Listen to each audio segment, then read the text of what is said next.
நீங்கள் கவலையில் இருக்கும்போது உங்கள் மனதுக்கு பிடித்தவர்களோடு சிறிது நேரம் உரையாடுங்கள். பிடித்த ஒருவரின் உரையாடல் நமக்குள் இருக்கும் கவலைகளை மறக்க வைக்கும். ஏமாற்றம் என்பது வேறு ஒன்றுமில்லை. இனி அடுத்தவர்களிடம் கவனமாய் பழகு என்று சொல்லும் ஒரு எச்சரிக்கை மணி, அவ்வளவுதான். மற்றவர்களுக்கு நன்மை செய்வதற்கான வாய்ப்பு கிடைத்தால் உடனே அதை செய்துவிடுங்கள். ஒரு மனிதனின் உண்மையான செல்வம் எந்த எதிர்பார்ப்பும் இல்லாமல் அவன் இந்த உலகில் மற்றவர்களுக்கு செய்கின்ற நன்மைகள்தான். பிடித்த மனிதர்களோடு சிரித்து பேசு, பிடிக்காத மனிதர்களோடு சிந்தித்து பேசு. யாரோடு பேசினாலும் கவனமாக பேசு.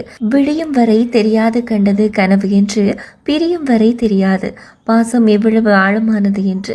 நிலையில்லா இந்த வாழ்வில் இங்கு எதுவுமே நிரந்தரம் இல்லை என்பதை உணர்ந்து கொண்டாலே மனித வாழ்வு அழகானதாகும், அர்த்தமுள்ளதாகவும் மாறிவிடும். விட்டு கொடுப்பதற்கு வாய்ப்பு கிடைத்தால் தவற விடாதீர்கள். தட்டி பறிப்பவர்கள் வாழ்ந்ததில்லை, விட்டு கொடுப்பவர்கள் வீழ்ந்ததில்லை. கடவுள் ஒருபோதும் நம்மை தண்டிப்பதே இல்லை. நாம் செய்த வினைகள் தான் நம்மை தண்டிக்கிறது. நீங்கள் செய்யும் செயல்கள் மற்றவர்களுக்கு நன்மையை தருகிறதா தீமையை தருகிறதா என்பதில் கவனமாக இருங்கள். நீங்கள் இன்று விதைப்பதைத்தான் நாளை அறுவடை செய்ய போகின்றீர்கள்.